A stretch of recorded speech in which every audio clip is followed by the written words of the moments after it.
बच्चों, हमने alternating current circuits वाला चैप्टर चालू कर दिया। कल हमने बात की थी कि सर्किट में जो एलिमेंट्स होते हैं वो, तो आज हम उसको ज़रा वन बाय वन डिस्कस करेंगे। तो कल हमने लास्ट में डिस्कस किया था एलिमेंट्स ऑफ एसी सर्किट।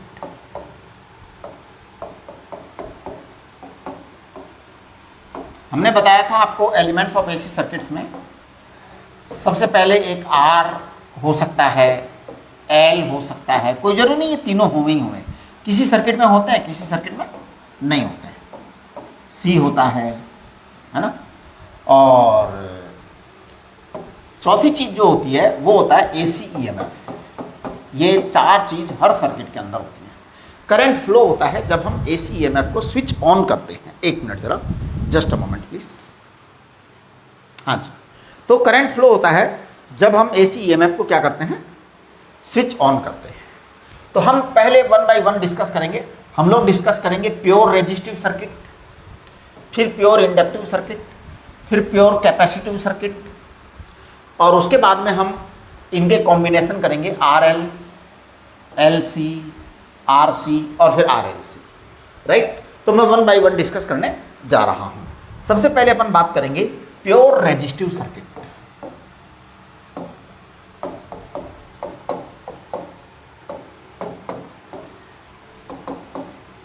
देखिए, प्योर रेजिस्टिव सर्किट यानी उसमें केवल रेजिस्टेंस है और कुछ है ही नहीं, लेकिन एसी ईएमएफ अप्लाई करेंगे। और जो एसी ईएमएफ अप्लाई किया है, हम मान लेते हैं कि ये एसी ईएमएफ है E equal to E naught sine omega T. ऐसा हमने सिंप्लिसिटी के लिए माना है कि चीज़ें सिंपल बनी रहे, साइन ओमेगा टी। अब यहाँ पर आपको थीटा दिखाई नहीं दे रहा है, तो हम कहेंगे कि इसका मतलब ये होता है E has initial phase angle 0। अब आप इसका रिप्रेजेंटेशन का मतलब समझिए। जब हम ऐसा लिखते हैं तो इसका मतलब होता है E EMF has initial phase angle 0। ये लिखने का तरीका है, आप इसको थोड़ा सीखिए, आप इसे सीखिए। E equal to E0 sine omega T है ना। इसमें थीटा दिख नहीं रहा कहीं पर, हमने जानबूझ के ऐसा लिया है। इसे लिखते हैं E has 0 phase angle, initial phase angle 0। Right, अब इसमें हम करंट की बात करेंगे। इसमें ओम्स लॉ अप्लाई होगा बिल्कुल आराम से, और ओम्स लॉ पूरा यूज में आएगा पूरे सर्किट में, पूरे चैप्टर में। तो ये जो है E अपॉन आर को हम कहेंगे E naught sine omega t upon r. इसको हम कहेंगे I naught sine omega t, I naught sine omega T.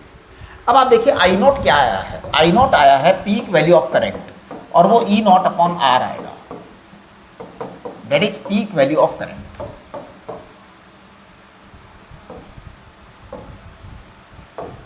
ठीक है बेटा। अच्छा, अब जो I equal to I naught sine omega T है, इसे हम अगर ध्यान से देखते हैं तो ये बड़ा क्लियर कट आ रहा है सिग्नल कि I का इनिशियल फेज एंगल भी 0 है। तो I has initial phase angle 0, इस तरह लिखने का मतलब होता है I has initial phase angle 0। आपकी बुक्स में जो है ना थोड़ा अलग तरह से लिखा जाता है, किताबों में इसको ऐसे लिखते हैं जैसे आपने ये लिखा ना, E बराबर E0 sine omega T, E naught sine omega T लिखा आपने। इसको बुक्स में ये लोग ऐसे लिखते हैं, E ऐसे एक लगाते हैं और ऐसा साइन लगा करके 0 लिख देते हैं, और I में ऐसा लगाते हैं इस तरह से और एक साइन लगा के ऐसे 0 लिख देते हैं। ये वो साइन है जो उसके अंदर आता है ना अपने परमुटेशन कॉम्बिनेशन में, वो चीज़ है ये। तो E has 0 phase angle, I has 0 phase angle, ऐसा भी लिख सकते हैं आप, कैसा भी लिख सकते हैं ना। इनिशियल फेज एंगल 0 है, ये लिखने का तरीका है। इसको रिप्रेजेंट कैसे करते हैं, रिप्रेजेंटेशन देखिए। Representation of E and I for a pure resistive circuit.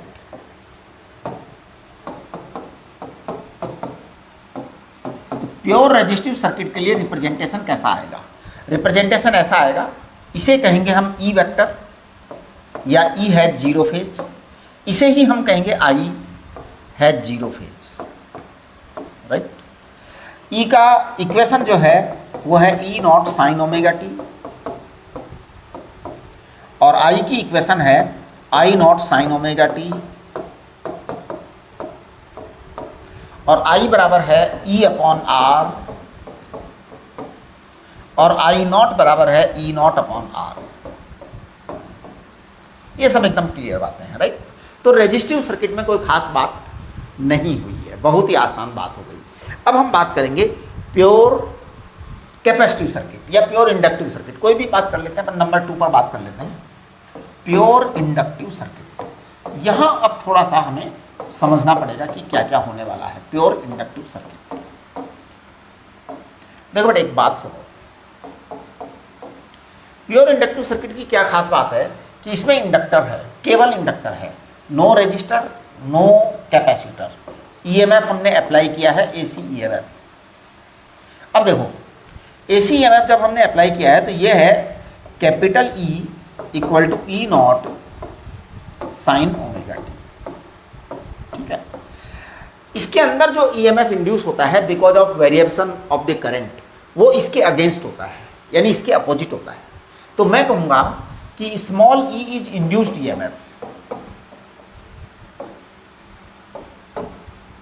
Induced EMF create होगा because of variation of the current, क्योंकि ये वेरिएबल ईएमएफ है।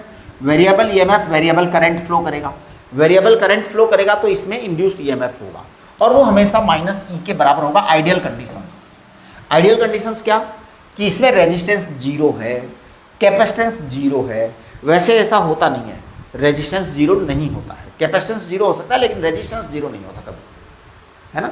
रेजिस्टेंस तो होता ही होता है, सच में कुछ ना कुछ तो होता ही है, राइट। तो ई आपका इंड्यूस्ड ईएमएफ है। तो अब मैं इंड्यूस्ड ईएमएफ को लिखता हूं minus L D I upon D T.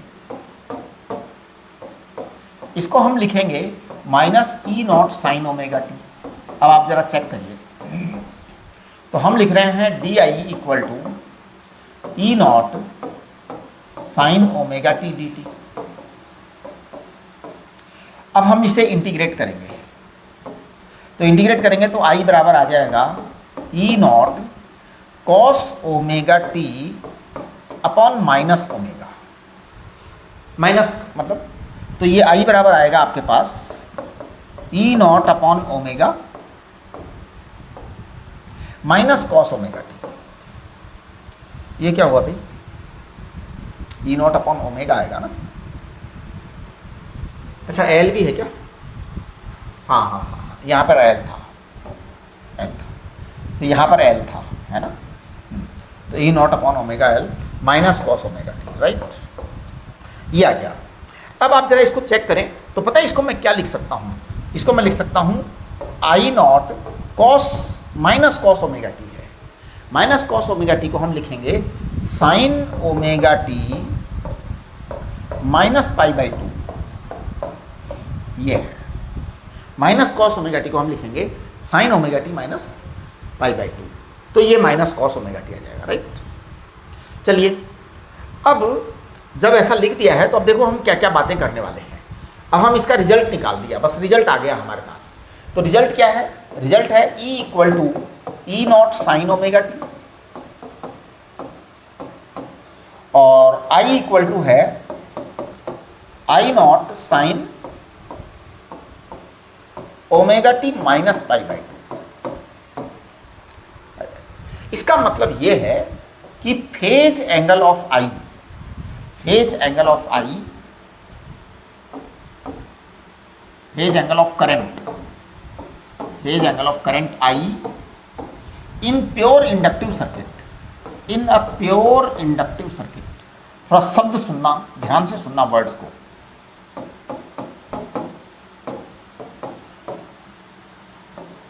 है ना। Phase angle of current I in a pure inductive circuit, in a pure inductive circuit is lag behind, is lag behind behind 2e by pi by 2। ध्यान दो, 2 की जगह आप from भी लिख सकते हो। तो phase angle of current I in a pure inductive circuit is lag behind to E by pi by 2. E से pi by 2 पीछे रहता है ना? तो I is lag behind from E by pi by 2. इसको हम पता है कैसे लिखेंगे? इसको हम लिखेंगे E has 0 phase angle initial, I has initial phase angle minus pi by 2, है ना? तो I lags behind, I lags behind E by pi by 2. ये लेग्स में डबल जी आता है या सिंगल जी आता है, थोड़ा सा देख लेना आप लोग, है ना? एक मिनट मैं देखूं क्या, कहाँ से देखें?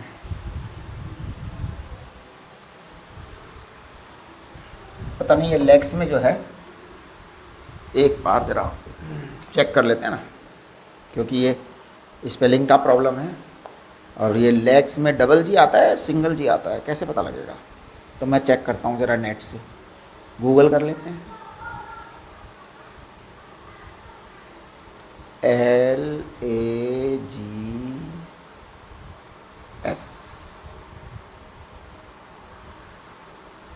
लेग्स बिहाइंड, हाँ लेग्स बिहाइंड में जी सिंगल आता है, ये डबल नहीं आता जी, है ना? लेग्स बिहाइंड, हाँ ये क्या बात है? लेग्स में सिंगल है, लेगिंग बिहाइंड में डबल है। ये अंग्रेजी जो है ना अलग ही है कुछ, चलिए कोई बात नहीं।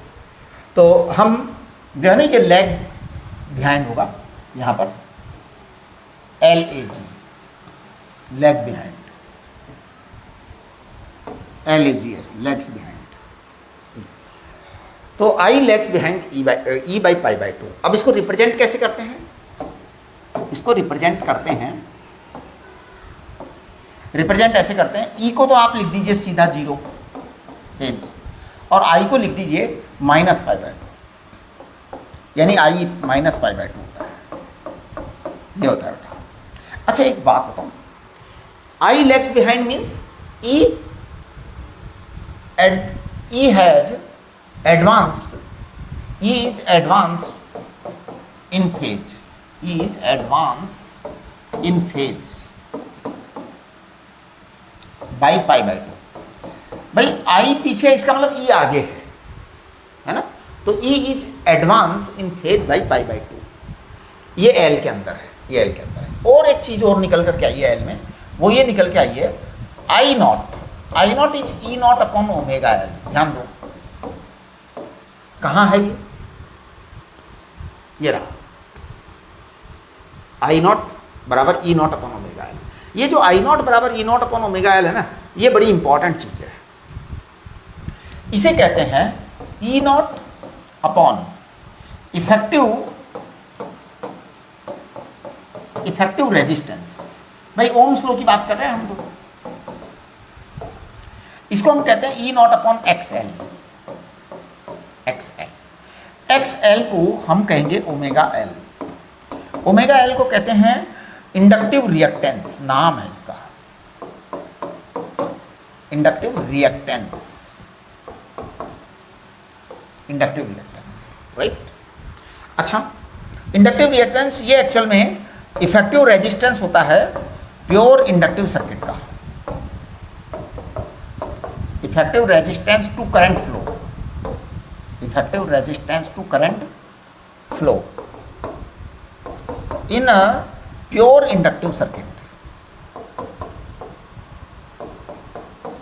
बड़ी सिंपल बातें हैं, मतलब चैप्टर बड़ा आसान है। ओमेगा एल, इसकी यूनिट क्या होगी? नेचुरल है, ओम होगी, है ना? तो एक्सएल बराबर ओमेगा एल, इसकी यूनिट ओम होगी,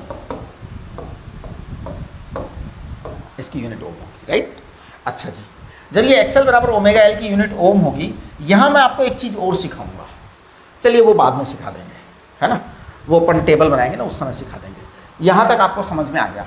तो देखिए इस प्योर इंडक्टिव सर्किट में हमने क्या क्या कहानियाँ करी, क्या क्या बातें करी, वो देखो आप। प्योर इंडक्टिव सर्किट में हमने कुछ नहीं कहा, हमने सिंपल केवल प्योर इंडक्टिव लिया।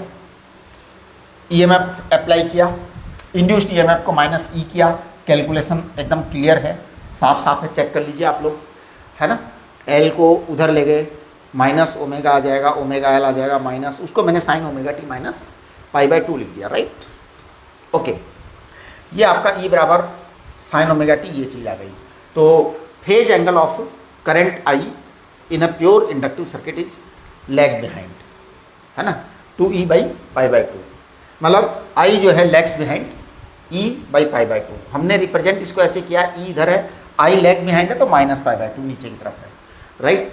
आई नॉट जो है उसको हमने लिखा E naught upon omega L, तो E naught upon effective resistance आ गया, ई नॉट अपॉन एक्सएल आ गया। एक्सएल को हमने इंडक्टिव रिएक्टेंस बोला, effective resistance to the current बोला, फ्लो, इसका नाम इंडक्टिव सर्किट है ना। एक्सएल बराबर ओमेगा एल, यूनिट आपकी ओम आएगी, यूनिट आपकी ओम आएगी। चलिए अब नेक्स्ट बात करते हैं अपन प्योर कैपेसिटिव सर्किट।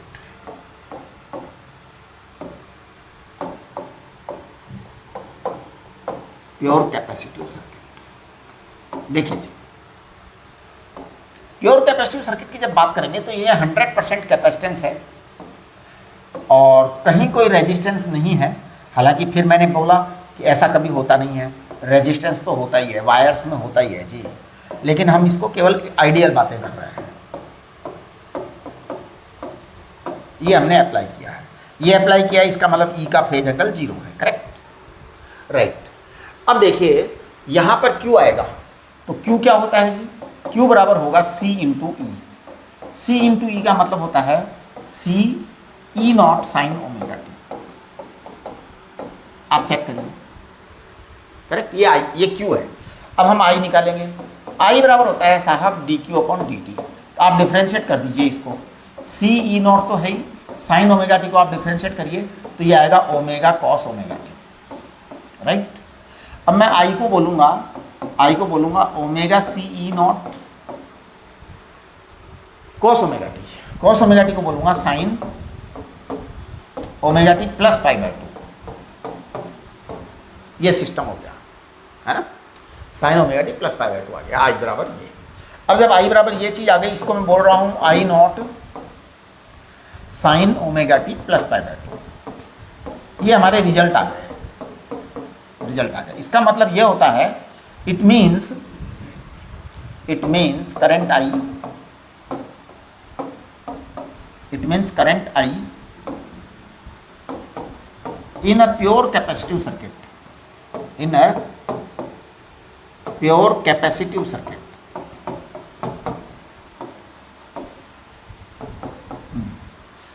है ना। It means current I in a pure capacitive circuit is advanced in phase, by pi by 2 और E lags behind, भाई वो एक आगे है तो दूसरा पीछे होगा, सिंपल है, और E lags behind by pi by 2, I अगर आगे है तो E पीछे है, सिंपल है ना। अब हम इसको यहाँ पे कलेक्ट कर देते हैं रिजल्ट को, तो रिजल्ट ये है, E बराबर है E naught sine omega t और I बराबर है I naught sine omega T plus pi by 2। अब इसको हम लिखते हैं E has 0 phase angle, I has plus pi by 2 phase angle, है ना, इनिशियल फेज एंगल। रिप्रेजेंटेशन कैसे करेंगे, रिप्रेजेंटेशन बिल्कुल ऐसे ही करेंगे जैसे पहले किया था, रिप्रेजेंटेशन, ठीक है। तो रिप्रेजेंटेशन हम लिखेंगे E0 और I को क्या लिखेंगे, I को हम लिखेंगे प्लस पाई बाय 2, राइट। ये हमने रिप्रेजेंटेशन कर दिया, ओके, फेजर रिप्रेजेंटेशन बोलते हैं इसको। चलिए अब हम आगे बात करते हैं आई नॉट। आई नॉट क्या है जी, आई नॉट बराबर है E naught upon omega, sorry आप देखिए आई नॉट क्या था, आई नॉट था ओमेगा सी ई नॉट, है ना, आई नॉट बराबर था omega C E naught, yes this is I naught, है ना। देखिए अब मैं इस आई नॉट को क्या लिख रहा हूं, मैं इस आई नॉट को लिख रहा हूं E naught upon 1 upon omega C. Check करिए, इसको कहते हैं E naught upon X C, इसे कहते हैं E naught upon X C. बेटा ये एक्स सी जो है, एक्स सी जो है ये है 1 अपॉन ओमेगा सी। इसे कहते हैं कैपेसिटिव रिएक्टेंस, इसका नाम है कैपेसिटिव रिएक्टेंस, ये इसका नाम है। And this is what, this is effective resistance to current, effective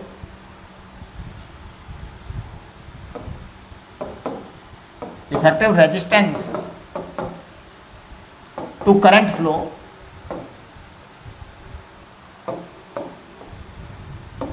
in capacitive circuit, in pure capacitive circuit, है ना।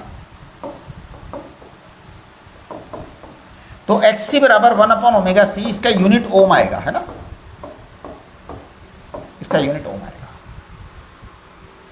ये कैपेसिटिव रिएक्टेंस है, यानी पहले इंडक्टिव रिएक्टेंस था, है ना, और अब ये कैपेसिटिव रिएक्टेंस हो गया। हमारे पास आर, एल और सी तीनों का डिस्कशन हो गया प्योर वाले का। अब हम इसको मिक्सिंग करेंगे, तो मिक्सिंग करने से पहले मैं इसका जो है ना रिजल्ट की समरी बना रहा हूँ। तो देखो मैं रिजल्ट की समरी बना रहा हूँ। सबसे पहले मैं यहाँ पर केवल आर की बात करूँगा, यहाँ पर मैं एल की बात करूँगा और वहाँ पे मैं सी की बात करूँगा। तो जब सबसे पहले मैं केवल आर की बात कर रहा हूँ, आर, ठीक है। दूसरी बार में मैं केवल एल की बात करूँगा, तीसरी बात में मैं केवल सी की बात करूँगा। समझ रहे हो ना आप, सी ये है एल और ये है आर, करेक्ट। ईएमएफ हमने तीनों में सेम रखा है, तो ईएमएफ को हमने हर हालत में सेम रखा है, E naught sine omega T. यहां भी हमने ई नॉट, ई इक्वल टू क्या लिखा था, ई नॉट साइन ओमेगा टी, ऐसा लिखा था। यहां भी हमने ई बराबर ई नॉट साइन ओमेगा टी लिखा था। अब थोड़ा आप बात को समझिए, जब ई बराबर ई नॉट साइन ओमेगा टी लिखा तो इसका मतलब क्या होता है, इसका मतलब होता है E has phase angle zero, E has phase angle zero. जब ये चीज लिखी गई है तो इसका क्या मतलब होता है, इसका मतलब होता है E has phase angle zero. सब जगह सेम मतलब ही निकलेगा, है ना। ई का हमने फेज एंगल जानबूझ करके जीरो लिया है, कोई जरूरी नहीं है कि आपको ई वो क्वेश्चन के अंदर जीरो ही देवें। ध्यान दीजिए, ई का फेज एंगल वो जीरो देवें ये जरूरी नहीं है। ये तो हमने ले लिया है इजी बनाने के लिए, अभी हम इसको थोड़ा सा वैसा भी बना देंगे। तो आप देखिए क्या करेंगे हम इसके अंदर, इसमें हम करेंगे आई बराबर I naught sine omega T. यहां कुछ बात हुई थी कि आई का फेज एंगल भी जीरो ही होगा, तो E and I are in same phase, E and I be in same phase, E and I be in same phase. दोनों का फेज सेम है, अलग अलग नहीं है, तो दोनों सेम है, इसलिए दोनों को आप रिप्रेजेंट सेम लाइन से कर सकते हो। ई को भी ऐसे ही रिप्रेजेंट कर सकते हो, ई का फेज जीरो, आई को भी आप ऐसे ही रिप्रेजेंट कर सकते हो, आई का फेज जीरो। यहाँ आई नॉट की बात करें हम, तो आई नॉट था आपका E naught upon R, E naught upon R. Ohm's law apply हो रहा है। आर आपका रेजिस्टेंस है, आर आपका क्या है, रेजिस्टेंस है। आर को रेजिस्टेंस कहते हैं, ठीक है। चलिए अब हम जरा इंडक्टर की बात कर लेते हैं। इंडक्टर के लिए मैं आई को बोलूंगा I naught sine omega t minus pi by two. अब यहां आकर के मामला क्लियर हो रहा है, क्या, I advance, sorry E advances, E advances by I, E advances to I, I by pi by two, और इसी को कह सकते हैं I lags behind, I lags behind by pi by two. अब देखिए इसको हम अलग अलग ढंग से लिख सकते हैं, अलग अलग ढंग से लिख सकते हैं। जैसे आप लिख सकते हैं ई का फेज एंगल 0 है और आई का फेज एंगल कितना है, आई का फेज एंगल -π/2 है, राइट। अच्छा, अगर मान लो सवाल में उल्टा आ जाए कि आई का फेज एंगल 0 दे दे, में सवाल बनाने वाले हैं, देखिए उसका हम कुछ नहीं कर सकते ना, हम तो आपको तैयार उसी तरह से करेंगे। अगर सवाल बनाने वाला आई एफ इफ आई का फेज एंगल 0 दे दे, देन ई का फेज एंगल आएगा +π/2, क्योंकि ई एडवांस रहेगा हमेशा प्योर इंडक्टर में वो हमेशा एडवांस रहेगा, है ना, राइट। आई नॉट कितना है आपका, आई नॉट है आपका E0/ωL, इसको हमने कहा था E0/XL, एक्सएल को हमने क्या कहा था, एक्सएल को हमने कहा था inductive reactance, it is equivalent to resistance, है ना, लेकिन नाम थोड़ा अलग है, तो एक्सएल इंडक्टिव रिएक्टेंस है, राइट। और इसकी यूनिट जो है ना ओम होगी,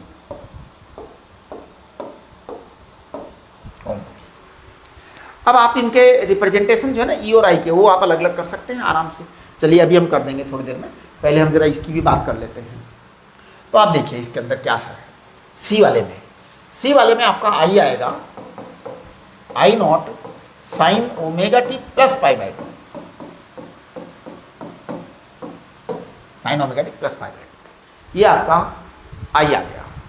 अब इसके अंदर ये होगा कि I advances E, I advance E by π/2 और ई लैग्स बिहाइंड,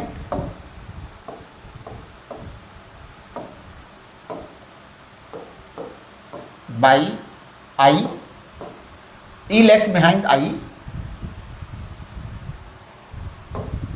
बाई π/2, ये कैपेसिटिव की बात है, आप इसे लिख सकते हैं अलग अलग ढंग से।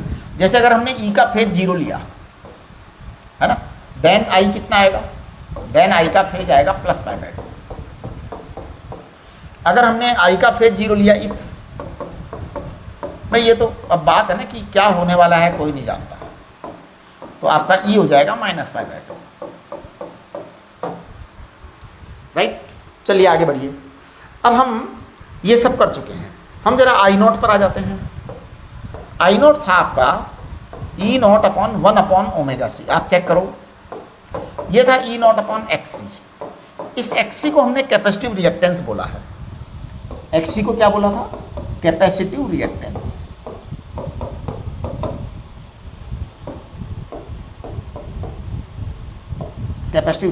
इसको बोला 1/ωc, है ना। ओमेगा क्या होता है, 2π/T या 2π फ्रीक्वेंसी, है ना। भारत के अंदर न्यू का वैल्यू 50 हर्ट्ज होता है, ओमेगा हमेशा 2π होता है ना। इंडिया में वो क्या होता है 50 हर्ट्ज होता है, राइट। चलिए ये सब चीज़ें आ गई, ओम इसकी यूनिट होगी, यहाँ तक का क्लियर है एकदम। अब इससे थोड़ा सा मैं आगे बढ़ना चाहता हूँ, है ना, तो मैं इसको थोड़ा ऊपर कर देता हूँ टेबल को, है ना, यहाँ से ऐसे कर दिया, ये लो जी, टेबल मैंने बढ़ाना चाह रहा हूँ मैं। देखिए मैं एकदम स्टेप्स को जो है ना परफेक्टली फिक्स कर देना चाह रहा हूँ, जिससे आप उसी को फॉलो करें। तो सबसे पहले तो मैं यहाँ पर बात करना चाहता हूँ आर बेटा होता है E/I, आर हमेशा E/I होता है ना। ई का फेज एंगल 0 था, आई का फेज एंगल 0 था, इसको हम पता है क्या लिखते हैं, इसका हम लिखते हैं आर का फेज एंगल 0 - 0। एक्चुअल में फेज के लिए हम ये मतलब हमने मेथड बना रखी है, हमने ये कन्वेंशन बना रखा है कि जो न्यूमरेटर में है और डिनोमिनेटर में है, तो न्यूमरेटर माइनस डिनोमिनेटर कर देते हैं हम, तो आर का फेज एंगल 0 आएगा। अब आर के फेज एंगल का वैसे तो कोई मीनिंग नहीं है, बिल्कुल मीनिंगलेस बात है, बट ये क्वेश्चंस के अंदर सॉल्यूशन में बड़ा काम आता है, बहुत ज़्यादा काम आता है, इसलिए आप इस अप्रोच को समझिए, है ना। वैसे तो आर की कोई फेज वगैरह होती नहीं है, रेजिस्टेंस की कोई फेज वगैरह नहीं होती, एक्सएल की भी कोई फेज वगैरह नहीं होती, एक्ससी की भी कोई फेज वगैरह नहीं होती, लेकिन जो क्वेश्चंस हैं उनको हम आसान बनाने के लिए ये टेक्निक अपनाते हैं, है ना। तो ये आपका जो है आर का फेज एंगल 0 है, रिलेटिव, इसे रिलेटिव एंगल बोलते हैं, है ना। तो रिलेटिव फेज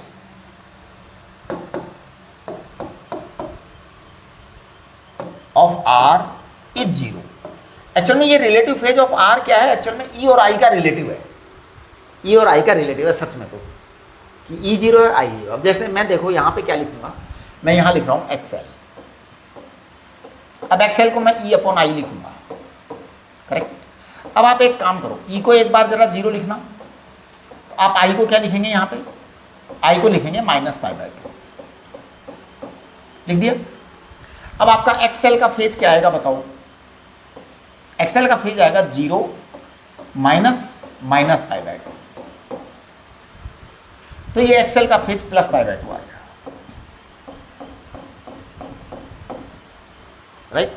चलिए अगर मान लो, अगर हम उल्टा कर दें, इफ एक्सएल बराबर ई अपॉन आई, अगर मैं आई का फेज एंगल 0 ले लूं अगर, तो ई का फेज एंगल क्या आ जाएगा, +π/2 आ जाएगा। तो एक्सएल कितना आ जाएगा, एक्सएल आ जाएगा आपका π/2 -0 यानी कि +π/2 आ जाएगा, ये हमने लिख दिया, राइट। अब जरा एक्ससी की बात कर लो, एक्ससी की बात भी हम बिल्कुल ऐसे ही करेंगे, एक्ससी बराबर मैं लिखूंगा ई अपॉन आई। अब देखिए ई का फेज एंगल आपका 0 था, आई का फेज एंगल क्या था, +π/2 था, +π/2 था, तो एक्ससी कितना आ जाएगा बताओ, 0 -π/2 यानी कि -π/2 आ जाएगा एक्ससी, ओके। अगर आप यहाँ पर जो है आई का फेज एंगल 0 ले लें तो क्या होगा, कुछ नहीं, आई का आप 0 लिख करके देखो क्या होता है। जैसे ही हम आई का 0 लिखेंगे तो फिर ई का जो है ना -π/2 हो जाएगा, क्योंकि ई पीछे है, ई पीछे है, ये ध्यान रखना। कभी आप ऐसा नहीं कर सकते ई को आगे करो, तो डिफरेंस आपका π/2 रहना चाहिए, और यहाँ पर ई बिहाइंड होना चाहिए, आई आगे होना चाहिए, यहाँ पर ई आगे होना चाहिए, आई बिहाइंड होना चाहिए, ठीक है ना। तो आपके पास में ये एक्ससी जो है हमेशा ही -π/2 आएगा, हमेशा ही -π/2 आएगा। अच्छा, अब जरा हम रिप्रेजेंटेशन की बात भी कर लेते हैं, है ना, हाथों हाथ। तो रिप्रेजेंटेशन की बात कर रहा हूँ मैं, how to represent these things. तो देखिए हमारे पास में ये तीनों चीज़ें मैं रिप्रेजेंट कर देता हूँ आपको। जैसे हमने ई को फेज एंगल 0 लिया, आई का फेज एंगल 0 लिया, आर भी हमारा 0 ही हो गया, राइट। अब मैं बात कर रहा हूं एक्सएल। तो देखिए ई का फेज एंगल हमने 0 लिया ना, ई का फेज एंगल 0 लिया, तो बेटा आई का कितना हुआ था, आई का -π/2 हुआ था, आई का -π/2 हुआ था। और जब आई का -π/2 हुआ तो हमारा एक्सएल क्या आया था, एक्सएल +π/2 था। ये हम रिप्रेजेंट कर रहे हैं केवल, और कुछ नहीं कर रहे, है ना। अब आप देखिए यहाँ पे क्या होने वाला है। ये एक्चुअल में फेजर रिलेशन है और वेक्टोरिकली होता है ये। इसका मतलब वो जिस समय वो उसमें चलेगा ना, ग्राफ में जो साइन कर्व थे, कोसाइन कर्व थे, आपको ध्यान होगा, मैंने बताया होगा, तो वो उस टाइम पे ये एंगल लेकर के चलते हैं वो। चलिए अगर मान लो आपका आई को 0 बना दें, अगर हम आई को 0 बना दें तो क्या होगा सोचो। अगर हम आई को 0 बना देते हैं तो भाई आई का फेज जैसे ही आप 0 करोगे ना, ई तो आपका +π/2 हो जाएगा, क्योंकि ई को आगे रखना है। देखो हर हालत में ई आगे होना है ना। और आपका एक्सएल जो है वो +π/2 होगा, ये होगा, राइट। ये आपका यहाँ हो गया। अब अपन जरा इसके बारे में बात कर लेते हैं, एक्ससी वगैरह के बारे में। तो यहाँ पर अगर मैं बात करूँ ई को 0 लूँ, अगर मैं ई को 0 लेता हूँ, ई को 0 लेता हूँ तो आपका आई कितना आया था, आई आपका +π/2 आया था। एक्ससी की फेज कितनी आई थी, -π/2 आई थी।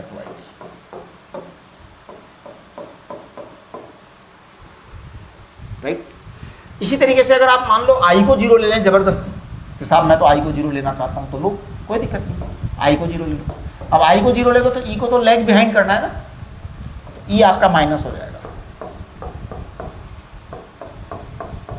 नेचुरल एक्स सी आपका हमेशा माइनस रहेगा, यानी एक्स आर और एक्सएल और एक्स सी में कोई अंतर नहीं पड़ता, वो हमेशा सेम रहता है। कुल मिलाकर के हम इस टेबल को बाइंड अप करते हैं और एक फाइनल रिजल्ट के साथ मैं इस टेबल को बाइंड अप कर देना चाहता हूँ और उसके ऊपर मैं पूरे चैप्टर का गेम खेलूंगा।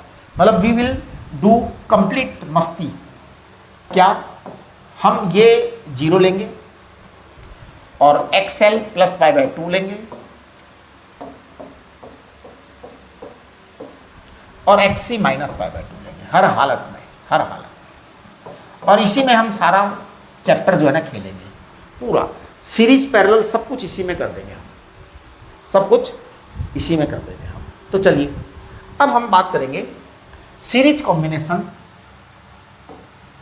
ऑफ, सीरीज कॉम्बिनेशन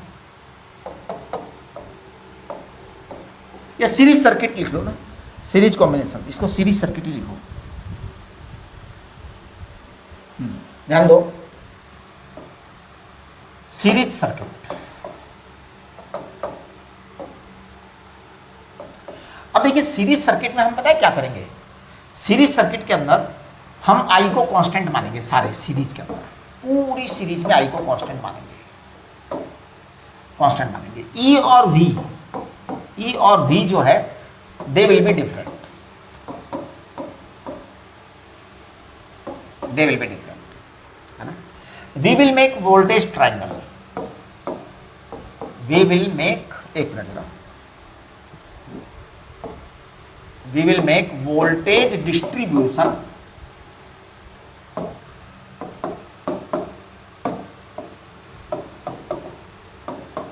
ट्रायंगल, है ना। फ्रॉम वोल्टेज डिस्ट्रीब्यूशन ट्रायंगल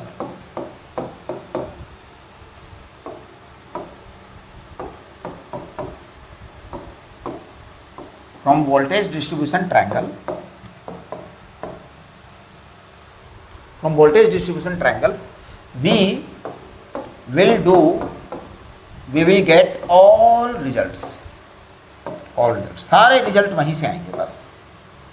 यानी हम क्या करेंगे, सीरीज सर्किट में आई को कांस्टेंट मानेंगे, आई को सेम मानेंगे एवरीवेयर, है ना। कांस्टेंट बोलो या सेम बोलो, सब जगह, सब जगह। तो देखिए सबसे पहले मैं बात कर रहा हूं are L series circuit, are L series AC circuit. आप समझने की कोशिश करो, are L series AC circuit. क्या करूंगा मैं, आर लगा दूंगा बेटा, सॉरी हाँ चलो एल लगा दो, एल लगा दो, एल लगा दो, है ना, और आर लगा दो। हाँ आर एल एल आर, इससे कोई फर्क नहीं पड़ता, है ना, बस सीरीज में होना चाहिए। यहाँ मैंने ईएमएफ अप्लाई कर दिया, ये ईएमएफ मैंने जानबूझ करके फिर वैसे ही किया है, ई बराबर मैंने कर दिया है ई नॉट, या एक काम करो अब की बार है ना, क्योंकि आई सेम रखना है ना, आई को सेम रखना है, तो आप ऐसा करिए यहाँ पर लिखिए I in inductor is equal to I in resistor is equal to I in current circuit, पूरे सर्किट में करंट आई, ये बराबर हम रख देते हैं I naught sine omega t. ये हमने जानबूझ के ऐसा कर दिया क्योंकि आई सेम है, तो सेम वाले को जीरो रख दिया, फेज सेम वाले का इनिशियल फेज जीरो रख दिया हमने, है ना। अब देखो आप, अब देखिए हम बात करेंगे वी एल और we are.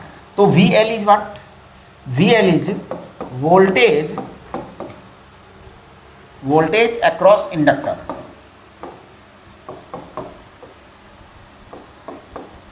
Voltage across inductor, ये हमने किया। अब जब वोल्टेज अक्रॉस इंडक्टर हमने किया है तो ध्यान दीजिए क्या आने वाला है कि ये आ जाएगा आई इंटू एक्सएल, ओम्स लो, ओम्स लो, आई इंटू एक्सएल। बेटा आई का फेज एंगल जीरो लिया है हमने, और एक्सएल का फेज एंगल आपने अभी भी कह दिया प्लस पाई बाई 2 थोड़ी देर पहले। इसका मतलब आपका जो वी एल है इसका phase angle plus pi by 2 होगा। मल्टीप्लीकेशन में फेज ऐड हो जाएंगे, 0 प्लस पाई बाई 2 ये 0। डिवीजन में जब न्यूमरेटर एंड डिनोमिनेटर होगा तो न्यूमरेटर माइनस डिनोमिनेटर ऐसा होगा। तो ये वी एल आ गया, ये क्या गया, वी एल आ गया, राइट। अब हम जरा वी आर निकाल देते हैं। वी आर बराबर होगा आई इंटू आर। अब आपका आई जो है उसका फेज एंगल 0 है, आर का फेज एंगल भी 0 है, तो इसलिए वी आर 0 आ जाएगा, राइट। इसमें कोई ज़्यादा करने की बात नहीं है। अब हम वोल्टेज ट्रायंगल बनाएंगे इसका। क्या बनाएंगे? Voltage triangle. तो देखिए मैं वोल्टेज ट्रायंगल बना रहा हूँ, वोल्टेज डिस्ट्रीब्यूशन ट्रायंगल, बढ़िया नाम दे रहा हूँ मैं इसको, वोल्टेज डिस्ट्रीब्यूशन ट्रायंगल।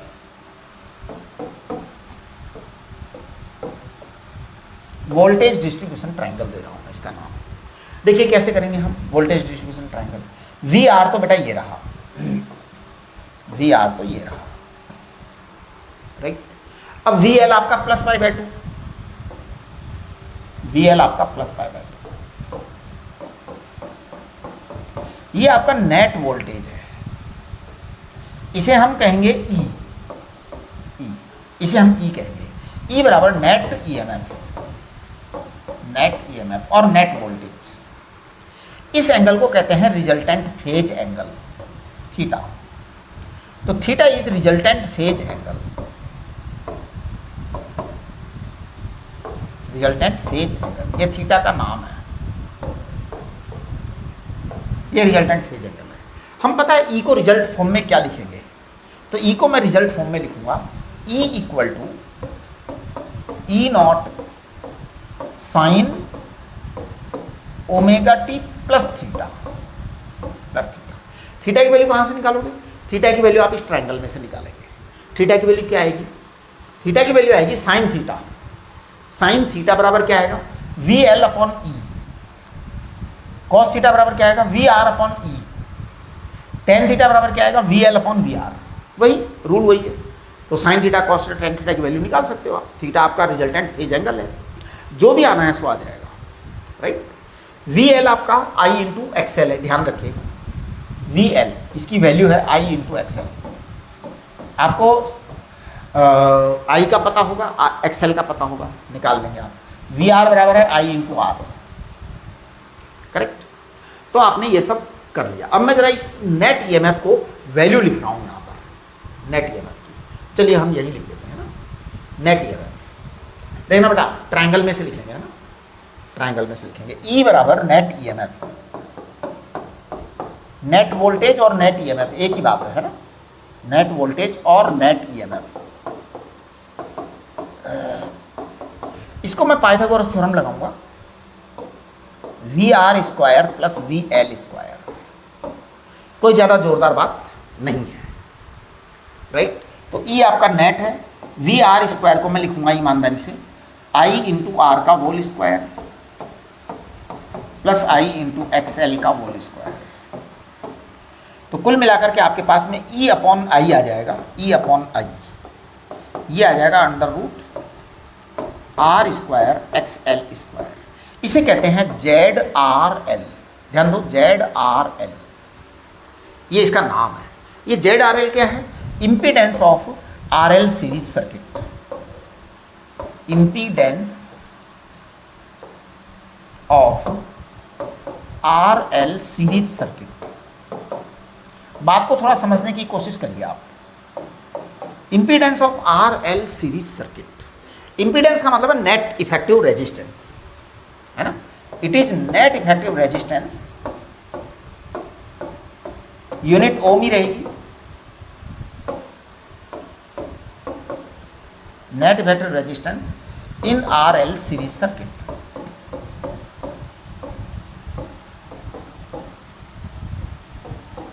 आप थोड़ा बात को समझने की कोशिश करें। एक्चुअल में थोड़ा सा इनके नेमिंग का मामला है और वो नेमिंग आपको याद रखनी पड़ेगी। ये आर क्या है? आर है रेजिस्टेंस। एक्स एल क्या है? Inductive reactance. Z R L ये क्या है? इम्पीडेंस। मतलब हम चीज़ों को एकदम क्लियर कर देते हैं। आर जो है रेजिस्टेंस है, हमेशा हमेशा क्लियर रखना, आर रेजिस्टेंस। एक्स है आपका रिएक्टेंस, एक्स है आपका रिएक्टेंस। अब ये रिएक्टेंस दो तरह के होंगे, रिएक्टेंस कितने तरह के होंगे? 2 तरह के, XL और XC, ये रिएक्टेंस हो गए 2, है ना। XL और XC 2 तरह के होंगे। एक होगा नेट रिएक्टेंस जो दोनों को मिला करके होगा, राइट। एक चीज़ हम और बताएं, Z होगा आपका इम्पीडेंस। Z अलग अलग तरह का डिपेंड करेगा, ये सर्किट पर डिपेंड करेगा। इम्पीडेंस एक्चुअल में impedance is mixture of, impedance क्या है? Impedance is mixture of R and X, reactance and इसका मिक्सचर है। X को रिएक्टेंस कहेंगे हम, ठीक है। अब इम्पीडेंस अगर मान लो RL सर्किट है तो ZRL हो गया, RC सर्किट है तो ZRC हो गया, RLC तीनों है तो ZRLC हो जाएगा, पता नहीं क्या होगा, है ना। चलिए अब हम बात करेंगे RC सीरीज सर्किट।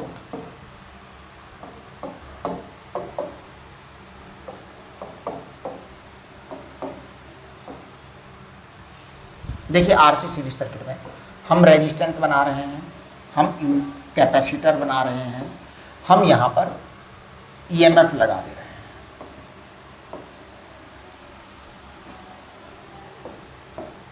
E बराबर E नॉट, सॉरी हम ये नहीं लिखेंगे, हम E बराबर E naught sine omega T नहीं लिखेंगे, हम लिखेंगे I जो है उसको हम लिखेंगे IR बराबर IC बराबर I, क्योंकि सेम होगा I, सीरीज सर्किट है ना, सीरीज I में सीरीज सर्किट में I सेम होता है, तो ये I not sine omega t, right.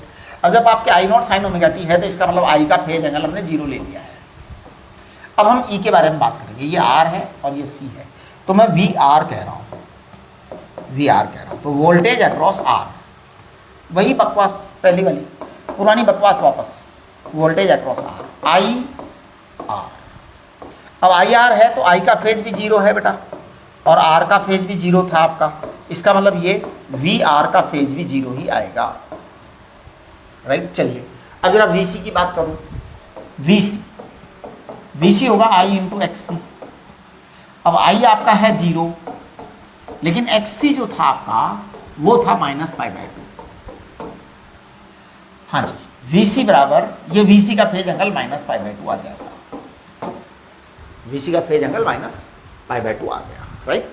अब मैं इस वोल्टेज डिस्ट्रीब्यूशन ट्रायंगल बनाऊंगा, मैं वोल्टेज डिस्ट्रीब्यूशन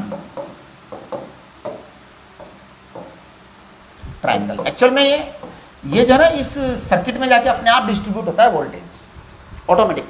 सर्किट का काम है, अपना सर्किट अपने तरीके से चलता है।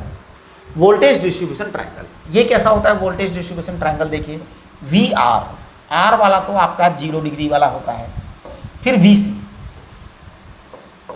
VC आपका -π/2 है, करेक्ट। ये आपका रिजल्ट आएगा, इसे कहते हैं नेट EMF।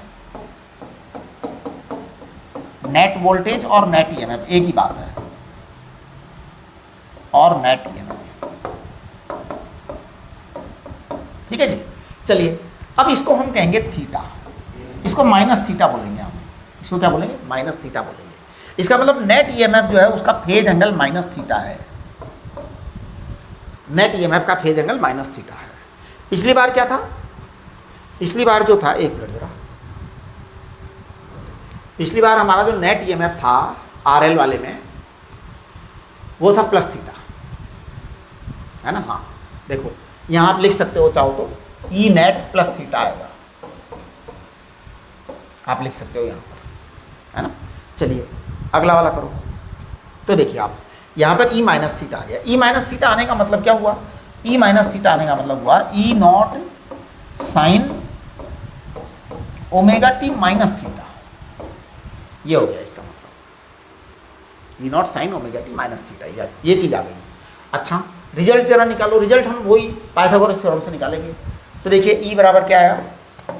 E बराबर आएगा √VR² + VC², तो ये बराबर आएगा बेटा √IR² + I इंटू XC², तो ये E बराबर आ जाएगा I √R² + XC², ये आ गया। अब जब आपके पास में ये E/I आया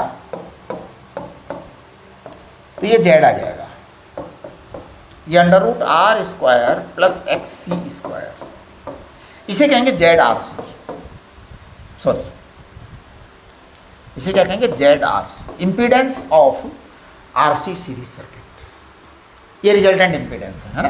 तो it is impedance of R C series circuit, बार बार उस चीज़ को लिखना मैं नहीं चाहता, बस अब आप समझना चालू कर दो बस, impedance of R C series circuit ये आएगा, है ना। एक्स सी क्या होता है, एक्स सी आपका 1/ω सी होता है, करेक्ट, ये आपका आर सी सर्किट हो गया।